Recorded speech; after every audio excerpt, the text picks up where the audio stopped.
राज्यातील महायुतीने किमान मला लोकसभा निवडणुकीत शिर्डी येथील एक तरी जागा सोडावी अशी मागणी केंद्रीय मंत्री रामदास आठवले यांनी केली आहे।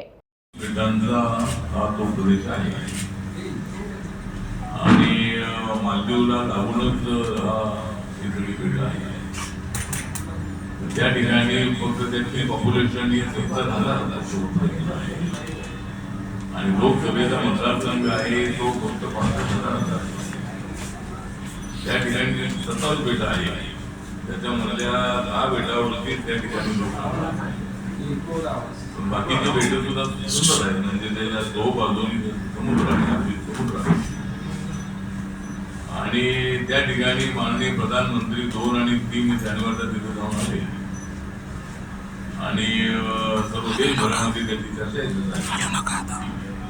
एक तर मालदीवच्या मंत्र्यांनी प्रधानमंत्र्यांच्या विरोधामध्ये टिप्पणी केली आणि प्रधानमंत्री मालदीवला जाऊन आले होते ते काय मालदीवच्या विरोधामध्ये जाऊन आले होते नाही, आपल्या देशाचा तो एक भाग आहे आणि त्या ठिकाणचं टुरिझम वाढलं पाहिजे, त्या ठिकाणच्या ज्या समस्या आहेत त्या समस्या सोडवल्या पाहिजे। तर त्या ठिकाणी मी अनेक गावातल्या लोकांची भेटीगाठी माझ्या झाल्या आणि त्याच्यामध्ये एक तर ज्या काही जेटी आहे त्या जेटी लहान जेटी आहे, तुतारीचं अनावरण केलं तरी त्यांना ते सिम्बॉल इलेक्शन कमिशनने घेतलेलं आहे। त्यामुळं पवार साहेबांवरती अशी वेळ येणं हे आमच्यासाठी दुःखदायक आहे। घड्याळ सिम्बॉल जे आहे ते पवार साहेबांनी मिळालं। राष्ट्रवादी काँग्रेस पक्ष जो आहे तो पवार साहेबांनी स्थापन केला, पण पवार साहेबांना चांगला अनुभव आहे, ते मुख्यमंत्री राहिलेले आहे आणि ज्या वेळेला वसंतदादा पाटील मुख्यमंत्री असताना पवार साहेब हे काँग्रेसमधून बाहेर पडले आणि 1/3 लोकांना घेऊन ते बाहेर पडल्यामुळं थोडा नियम 1/3 होता, तर 1/3 लोक घेऊन बाहेर पडले तर त्यांना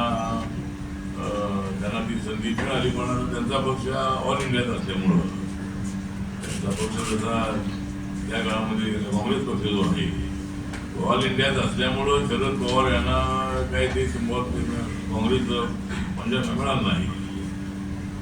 पण इथं एकनाथ शिंदेजी यांच्याबरोबर 40 आमदार आले, हा पक्ष महाराष्ट्रापुरताच आहे आणि राष्ट्रवादी आपला एकनाथ शिंदेची शिवसेना उद्धव ठाकरेंची बाळासाहेबांची महाराष्ट्रापुरतीच आहे आणि एकनाथ पवार साहेबांचा पक्षही हा इथल्या राज्यातलाच आहे।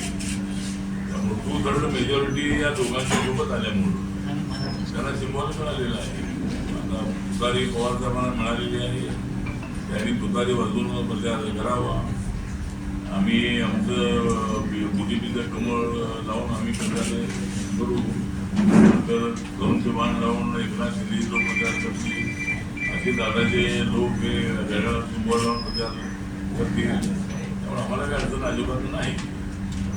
माझ्या पवार साहेबांना शुभेच्छा आहे की त्यांनी तुतारी सिम्बॉल हे लोकांकडून पोचवावं। आमचं कमळ अगोदरच पोचलेलं आहे, त्यामुळं तुमचं जेवढा उशिरा किती पोचेल हे सांगता येत नाही। तुम्ही म्हणाला तर त्यावेळेला 1/3 मेजॉरिटी असायची, त्यावेळेला बऱ्याच वेळेला सरकार पडत होती आणि त्यामुळं मग नंतर 2/3चा कायदा करण्यात आलेला आहे। 2/3 मेजॉरिटीनं जर काही आमदार असे समूह जर असा एकत्रित असला तर त्याला मान्यता देण्याचा अधिकार इलेक्शन कमिशनला आहे। कोणता पक्ष, खरा पक्ष ज्याच्याकडे 40 आमदार आहेत तो पक्ष की त्याच्याकडे 14 आमदार आहेत तो पक्ष, ज्याच्याकडे 42 आमदार आहेत तो पक्ष की ज्याच्याकडे 14 आमदार आहेत तो पक्ष, 12 आमदार आहेत, म्हणून त्याच्या पाठीमागे बीजेपीचा अजिबात काही संबंध नाही। इलेक्शन कमिशननी मेरिटवरती तो निर्णय केलेला आहे आणि त्यानंतर माननीय राहुल नार्वेकरांनी मेरिटवरती तो निर्णय केलेला आहे। उलट सगळे आमदारांची आमदारकी त्यांनी 6 महिन्यापर्यंत 8 महिन्यापर्यंत त्यांनी ठेवलेले आहेत, चांगली गोष्ट आहे। त्यामुळे निर्णय त्या राहुल नार्वेकरांचा चांगला निर्णय आहे आणि त्याच्या पाठीमागे बीजेपीचा काही संबंध नाही।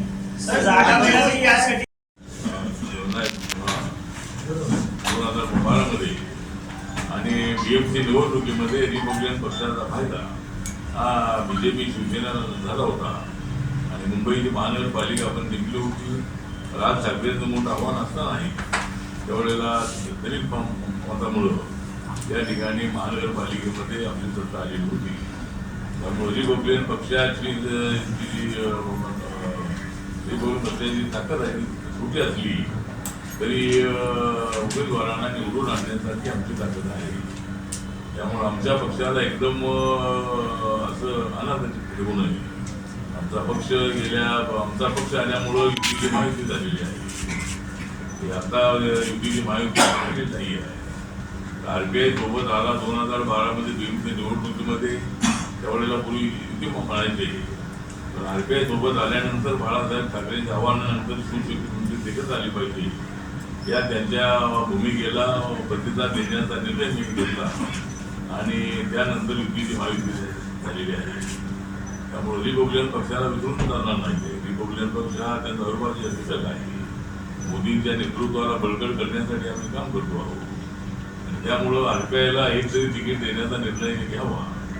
माननीय देवेंद्र फडणवीस यांच्याकडून आमची अपेक्षा आहे. त्यांनी आम्हाला एक तरी शिर्डीची जागा जी आहे त्या शिर्डीच्या जागेवर उभं राहण्याची माझी इच्छा आहे.